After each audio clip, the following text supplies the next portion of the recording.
Bonjour, bonsoir à tous et bienvenue dans cette toute nouvelle vidéo. Aujourd'hui j'avais très envie de revenir sur un film qui est dans mon top 10 de mes meilleurs films. Je vais parler de 500 Days of Summer ou 500 jours ensemble en français. J'ai découvert ce film assez tard, c'est en regardant la reprise de Creep par Korn et le clip c'est un montage vidéo donc des extraits du film et j'avais très envie de le découvrir et quand je l'ai vu ce film est resté plusieurs jours après encore dans la tête. Je crois que ce film m'a fait cet effet car j'ai vu le moine il y a un moment dans le personnage de Tom. Après il n'y a pas seulement ça, il y a également le montage, les personnages qui sont géniaux et la musique qui est omniprésente qui font que ce film est génial. Je vais développer tous ces points dans un instant, mais nous allons commencer par le commencement. De quoi parle ce film ?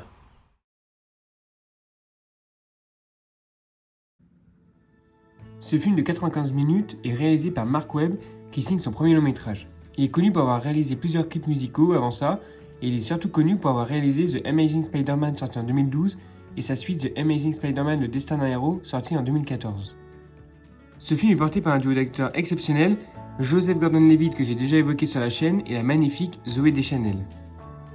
Ils sont accompagnés par la jeune Chloé Grace Moretz à cette époque qui joue la petite sœur de Tom, Matthew Gray Gubler connu pour jouer dans la série Esprit criminel et Geoffrey Arend connu dans la série Body of Proof. Ces deux acteurs jouent les meilleurs amis de Tom. Et pour terminer sur les acteurs, nous avons l'excellent Clark Gregg, surtout connu pour jouer l'agent Phil Coulson dans le MCU, qui interprète ici le patron de Tom. Ces personnages secondaires sont seulement les proches de Tom et nous apportent une touche d'humour au film. Nous n'avons personne du côté de Summer en premier plan, nous sommes dans la tête de Tom du début à la fin, mais nous en parlerons car la mise en scène nous le montre bien. Ce film nous raconte l'histoire de Tom Hanson, architecte de formation, qui travaille dans une entreprise de cartes de vœux. C'est un grand romantique et il croit au concept de l'âme sœur. Et il tombe amoureux au premier regard de l'assistante de son patron Summer Finn, qui ne croit pas du tout au concept de l'amour. Il va essayer de préparer son approche, mais c'est elle qui fait le premier pas et l'embrasse. Ils vont passer quelques temps ensemble, mais elle va mettre fin brusquement à leur couple. Tom va tout faire pour la reconquérir. Nous sommes bien dans une comédie romantique, mais avec une construction différente. Je m'explique. Ce film parle d'amour, sur ça on est d'accord, mais il n'a pas le schéma classique des films romantiques que l'on voit depuis des années. C'est-à-dire la rencontre, la vie de couple, une tension, la réconciliation, pour terminer par le mariage et ils finissent heureux.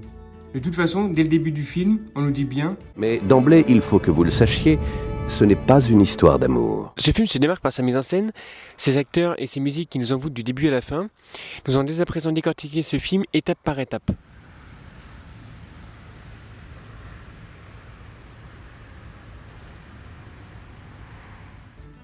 Avant de parler de la mise en scène, nous allons parler des deux prénoms des deux femmes dont Tom s'intéresse. Summer est la femme dont Tom fait son idéal, c'est-à-dire qu'elle passe avant toute chose. Summer représente la saison de l'été par son prénom, mais par son caractère. L'été c'est quoi ? C'est le soleil, la chaleur, Summer est littéralement le soleil de Tom. On passe d'agréables moments en été, mais des moments limités, car l'été ne dure pas longtemps. Et qu'est-ce qu'on a souvent en été ? Des histoires d'amour d'un moment qui ont un début et une fin. La seconde femme qu'il rencontre à la fin du film, et qui partage une passion plus forte, vu que les deux sont architectes, s'appelle Autumn. Ce qui peut faire une référence aux saisons qui changent, que l'amour est un cycle, et puis l'automne est une saison plus apaisante que l'été, qui est passionnelle.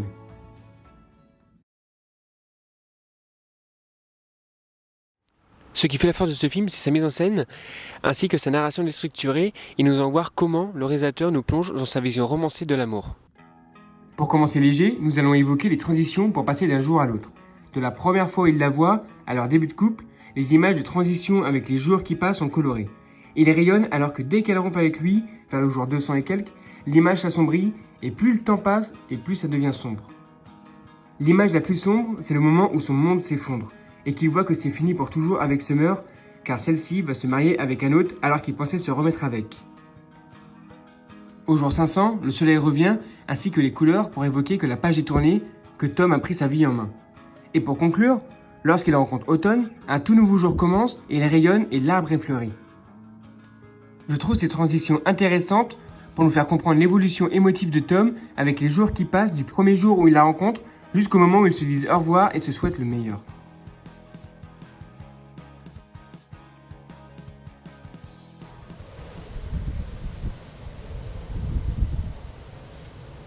Nous allons poursuivre sur les couleurs car ce film ne laisse aucun détail au hasard. Chaque couleur a une signification vue comme avant avec les images de transition. La couleur la plus présente dans le film est le bleu. Et cette couleur est présente pour faire un rappel aux yeux bleus de Zooey Deschanel, d'après le réalisateur. C'est pour les faire ressortir. On peut voir Summer porter des vêtements bleus tout le long du film, ou bien des accessoires bleus, comme un papillon bleu par exemple, son appartement a des notes bleues au mur, etc. Même si Zooey Deschanel n'est pas présente à l'image, on peut voir du bleu pour nous montrer qu'elle est omniprésente dans la tête de Tom, comme par exemple la scène de comédie musicale avec ses danseurs habillés en bleu ou la présence d'un oiseau bleu de Disney. À la fin du film, Summer s'habille avec du bleu foncé et non plus avec une nuance claire. Maintenant qu'elle est mariée et qu'elle a des responsabilités.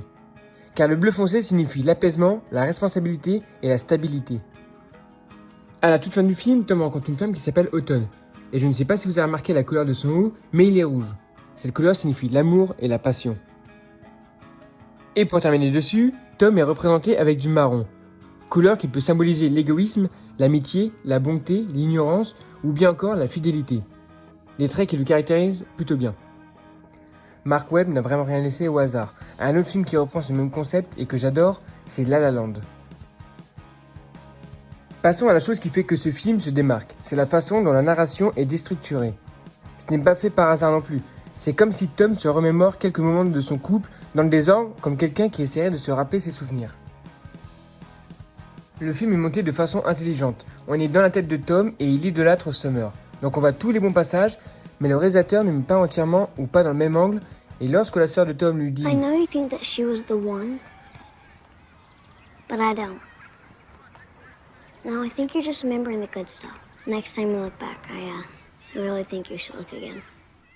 Tom revoit les passages où en fait Summer n'est pas si heureuse que ça. Dans le même genre, où le réalisateur reprend les mêmes images mais pour deux circonstances différentes, nous avons le plan où il décrit Summer physiquement en la faisant son idéal avec la musique qu'il aime, bien romantique et cliché.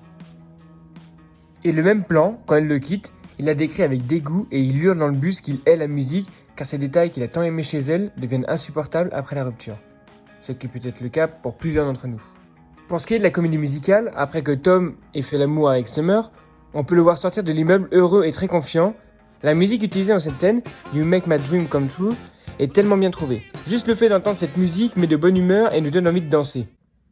Donc dans cette scène, Tom est littéralement dans sa tête et on voit ce qu'il ressent.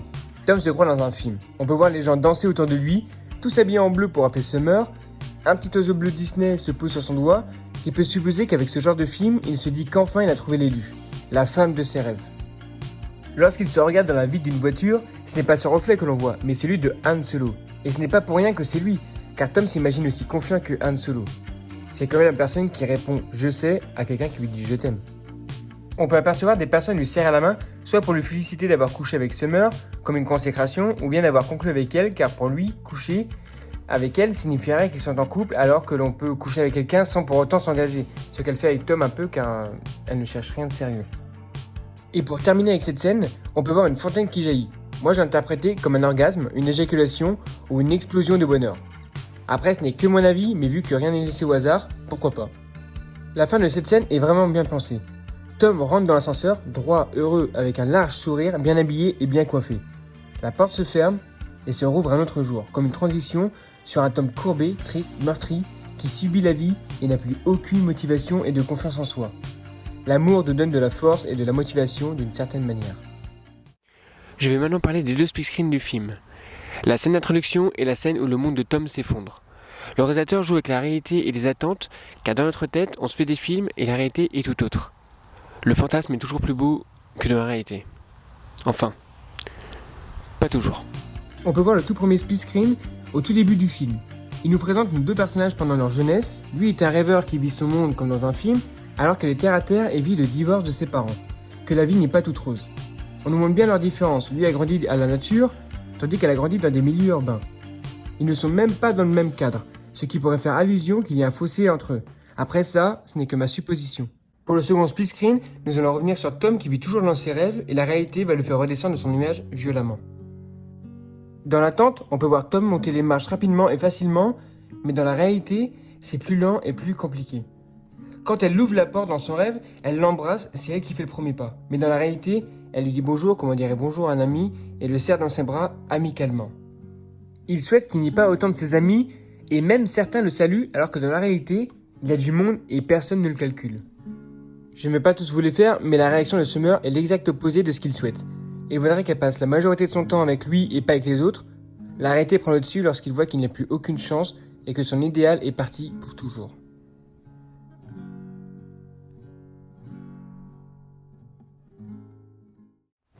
Avec cette scène, pour faire une transition avec un autre thème important de ce film, c'est la musique choisie. La musique est primordiale dans ce film. La musique de cette scène est Hero de Regina Spektor. Alors que Tom boit de la bière tout seul, Spektor semble le calmer en chantant affectueusement « Tout va bien, tout va bien ». Le piano résonnant et martelant sonne comme le cœur de Tom se brisant lorsqu'il se rend compte qu'ils ne se réuniront pas. Ses attentes cèdent la place à la dure réalité que sa soirée ne se terminera pas avec des baisers passionnés et des retrouvailles, car Summer est passé à autre chose. Spektor reflète sa rage déchirante dans les paroles sombres de solitude et dans le piano au son caverneux. Il y a une brève pause dans la musique, juste au moment où Tom remarque qu'elle a une bague de fiançailles.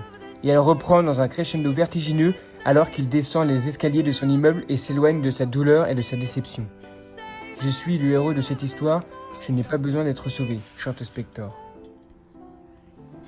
Dans ces paroles, Tom nous rassure qu'il n'a pas besoin d'être secouru, qu'il ira bien et qu'il pourra surmonter cette réalité.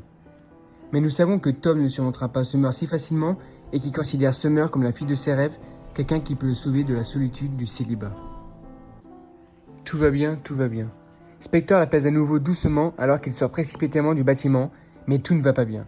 Le plan avec le dessin qui s'efface représente le monde qui l'entoure, qui disparaît, et il ne reste plus que lui, seul, démotivé de l'amour et dégoûté de la vie. Sans Summer, il ne peut trouver aucune joie et ne voit aucune couleur dans le monde. Tom n'a pas tout, seulement un travail qu'il déteste et pas de petit ami. Mais Tom est un architecte. Il ne lui reste plus qu'à tout reconstruire, ce qu'il fera. La musique présente dans le film n'est pas là pour rien. La musique qu'ils chantent au karaoké montre leur personnalité. Sugar Time, la musique que chante Summer, évoque l'idée de fuir la réalité et d'échapper à la difficulté de la vie et des problèmes. La musique de Tom, Here Comes Your Man, parle d'une personne seule avec un avenir incertain.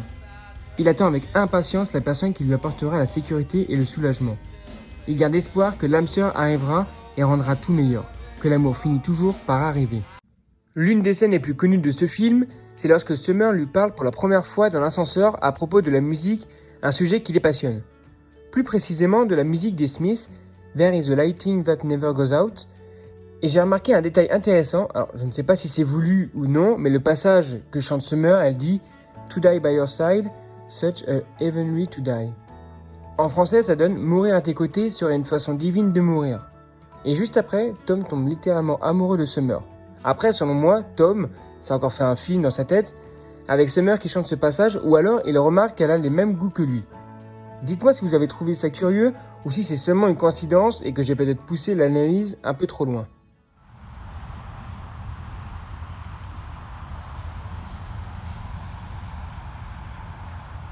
Terminons avec la musique maintenant. Pour faciliter l'analyse d'une séquence de film et de sa bande-son, on peut s'intéresser à la source du son, c'est-à-dire de l'endroit d'où il est émis. Dans le cas de la musique, la situation de la source permet de distinguer deux catégories. Si la musique provient de l'univers du film, si elle est émise par un poste de radio par exemple, on la qualifiera de musique diégétique. Au contraire, on qualifiera d'extragétique ou de musique de fausse une musique dont la source est extérieure à l'histoire du film, que les personnages ne pourraient entendre en aucun cas. Dans les extraits choisis ici, la musique passe d'un statut à l'autre. En voici quelques exemples. La musique est intradigétique lorsqu'il veut par exemple attirer l'attention de Summer, mais finit extradigétique parce qu'il souhaiterait commencer la relation comme ça, comme dans un film. On peut retrouver l'intradigétique dans la voiture et qui finit encore une fois en extradigétique pour symboliser le moment présent de comment ils se sentent à ce moment précis. Et pour terminer avec un autre exemple, la musique dans le casque de Tom est intradigétique dans la scène de l'ascenseur.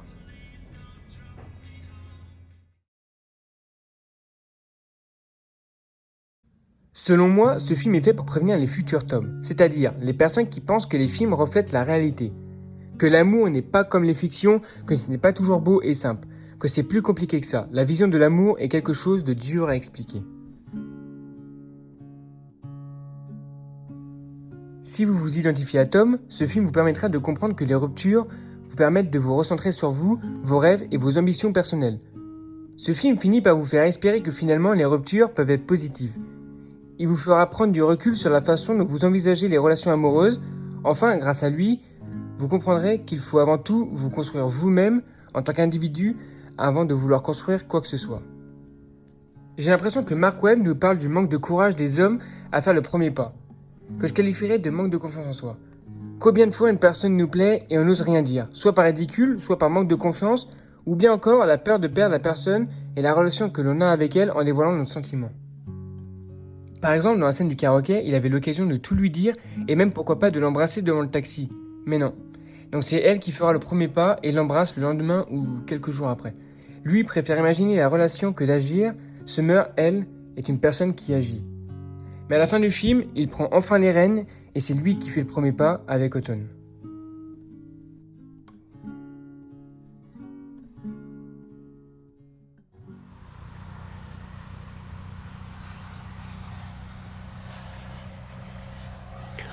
J'aime bien ce concept de vous parler de cinéma, pop culture autour d'un petit verre. C'est intéressant, c'est sympa, j'aime bien. Ça change de ce qu'on peut voir. J'espère que la vidéo vous aura plu et donnera envie aux personnes qui n'ont jamais vu ce film d'aller le voir, ou au contraire aux personnes qui ont déjà vu ce film de le revoir pour découvrir tous ces détails. Sur ce, merci d'avoir regardé cette vidéo. Abonnez-vous si vous voulez, aimez-la si vous l'avez aimé. Je vous dis à plus tard dans une prochaine vidéo. Ciao!